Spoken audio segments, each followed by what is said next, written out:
Here we go. So first, I would like to start with a poem. It's called I. I'm not fire, earth, wind, or water. I'm formed by earth, fire, wind, and water. I'm not my consciousness, causes, conditions, and aggregates. I'm formed by my aggregates, consciousness, causes, and conditions. I'm not my karma and afflictions. I'm formed by my karma and afflictions. I'm merely labeled in conventionality. So where is the I in ultimate reality? So that was what I was thinking of when I was contemplating on I.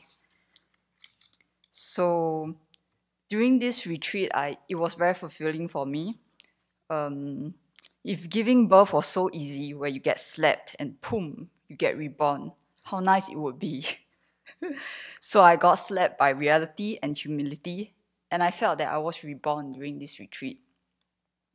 So what happened was that I had an Excel sheet a spreadsheet planned out what I wanted to do, what timing I wanted to meditate on when I would do my prostrations, how my schedule like. Timings were all fixed, and yeah, nothing worked out. Humility and reality, things changes, and that's impermanence. So okay, never mind. I got to continue on. I can't stop just because I can't fulfill my plans.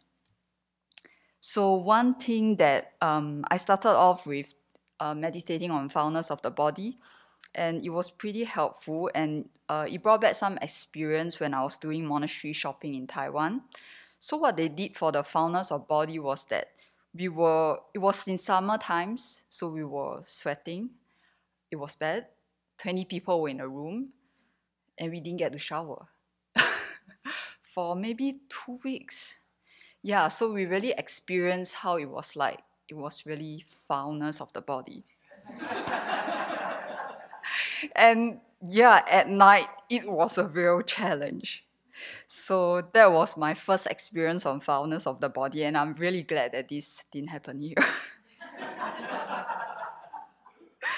So the second one was that I then went on to moved on to exhaling and inhaling meditation, where I was using Venable's method when you exhale, and then you pause for a moment and you inhale. And I could see that in between that pause, there was a stillness in the mind. So there was this clarity or vibration there, but that didn't last very long as well. But after the whole, initially it started with, I was grasping for the next breath. And then towards the end of the session, maybe an hour or so, I could see that it was actually very refreshing. It just felt like I just woke up. So I thought that was a very good experience. And during the exhaling and inhaling meditation, I remember Anagarika Gyatso mentioned about what he felt. He was thinking of, oh, what's his mom doing during that meditation? I had similar experience too, but it wasn't about what my mom was doing. It was like, it's soaked. Do I have chocolate today? So that was one of the distractions that I faced while I was doing this exhaling and inhaling meditation. And then I went on to the next part, which is the feelings, meditation of feelings, and many things came up, such as the death of my grandma, my losses of my aunt, uncle, everything came up. And loneliness came up. So I was expanding my heart out to those that are suffering, to those that are facing the earthquakes, disasters. And slowly, bit by bit, I could see my heart opening. And it wasn't just about I. So that was when I started thinking about this I. And during this process, I was starting to see that there was this, I was facing dukkha. There was suffering, and then I was starting to combine things like, oh, these are my aggregates. And then the 12 things starts to play in. And then there is 4 noble truths coming up. The 4 seals are coming up. How do I piece them together? There's something going on there. So I decided to do a mind map of it. So here it is. And thank you, Gershela, for helping me with this. And Venerable too. So this was a drawing that I have. And that's just me, bald, without any hair. Okay. So I started with 4 elements. So this is earth, water, fire, wind. And this is formed. And then this is mindfulness of body. So I see it as foulness. I see foulness as attractive and pure here. And then it came to the first noble truth. So this is the truth of dukkha. And here are the 3 seals. So this is the last truth, which is not under the first noble truth.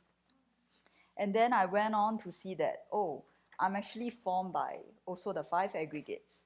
So in these 5 aggregates in form, there is the 6 faculties, and then there is the 6 observed objects, and then it becomes 12 sources, and then it forms the 18 constituents with the apprehending consciousness. So these start to form up.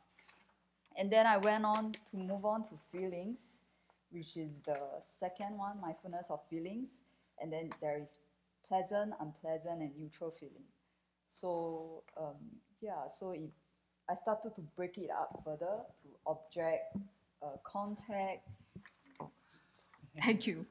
Object, contact, and then the preceding moment of consciousness. Thank you, Venerable. And then I went on to see that, oh, there is actually something here regarding the 12 links, because contact is one of those.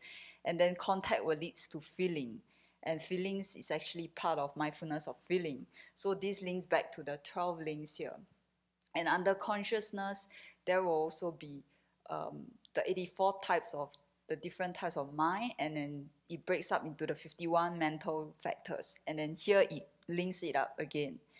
And then I went on to link it up to the attachments, and then there is sense pleasures, craving, and I could see that after that it leads to grasping under the 12 links, and under grasping there are 4 types like sense desires, views, rituals, and the self.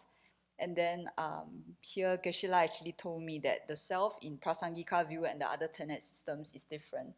So, and then it continues to break it up to different, even more different parts of the self-grasping I and the self-grasping of phenomena.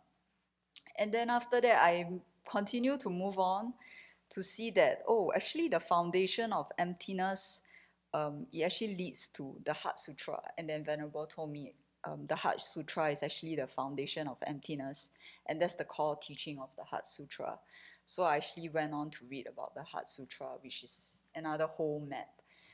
And then after that, I went on to realize that, oh, actually this 4 establishments of mindfulness falls under the 37 harmonies, which is what Venerable Kaijo has taught us before.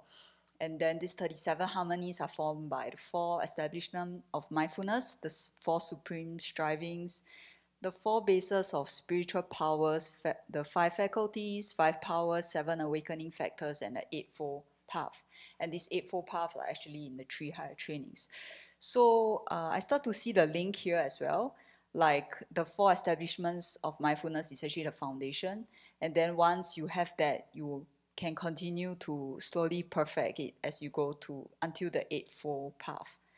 So so I started doing up this map like that, and I still continue to fill up. This is just a part of it, and it's just a skeleton of it. There are too much details to just go in one map. So after that, I started getting worried because relax. It's not about the content that I was worried. I was worried because I couldn't find the 37 mindfulness, the 37 harmonies in the Lamrim. So that got me kind of worried, like, why? That's the foundation of Buddhist teachings in the Tibetan lineage. Why isn't it in the Lamrim? And then I started panicking, so I started reading Venerable's books from book 1. So I was flipping books throughout all night in Lower Gotami until 11:30 at night. Sometimes I just slept in the tea room, just wanting to find my answer. And finally I got it here. Phew. Thank goodness it's the fourth book, it's not the eighth book. So it's actually in page 455 of this book. And she actually mentioned that, oh, she actually asked the Holiness about this too. And yeah, he said that it's not explicitly found in the Lamrim because they are taught extensively in one of the texts. In the commentaries on Perfection of Wisdom Sutra, such as Maitreya's Ornament of Clear Realizations.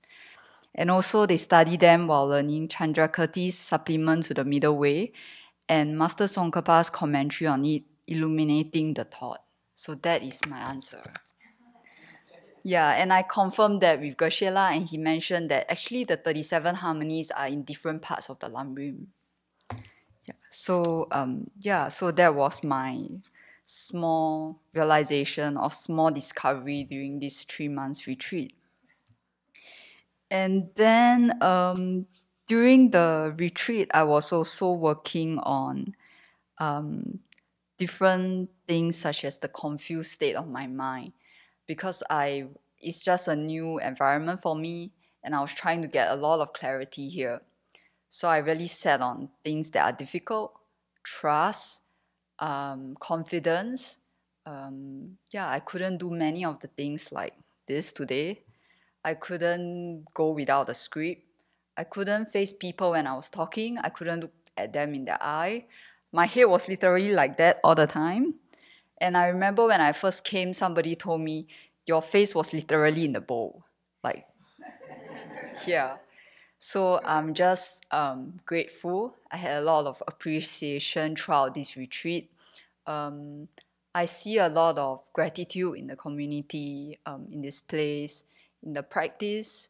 And I'm getting more and more confidence that this place works, the path works, and what the Dharma and Venerables teachings actually is really helpful, and it helps. So throughout this 3 months retreat, I faced problems too, and I could slowly, one by one, resolve it using the Dharma. I was sitting on the cushion instead of running to Venerable Damcho, which I usually go, Venerable Damcho, I need help, and I zoom, that's it. But this time, I'm just glad that I could sit on the cushion. I could use the teachings, the Lamrim, and I'm glad that it's really through listening, thinking, and then applying it that you see that it works. It doesn't go the other way. Like you try to do it first and then you try to listen to something. It doesn't go that way. So in the Abbey, we always have our yes buts. So I will end this BBC with also a yes but. Yes, you cannot end all the problems in the world, but you can end being part of the problem. Thank you.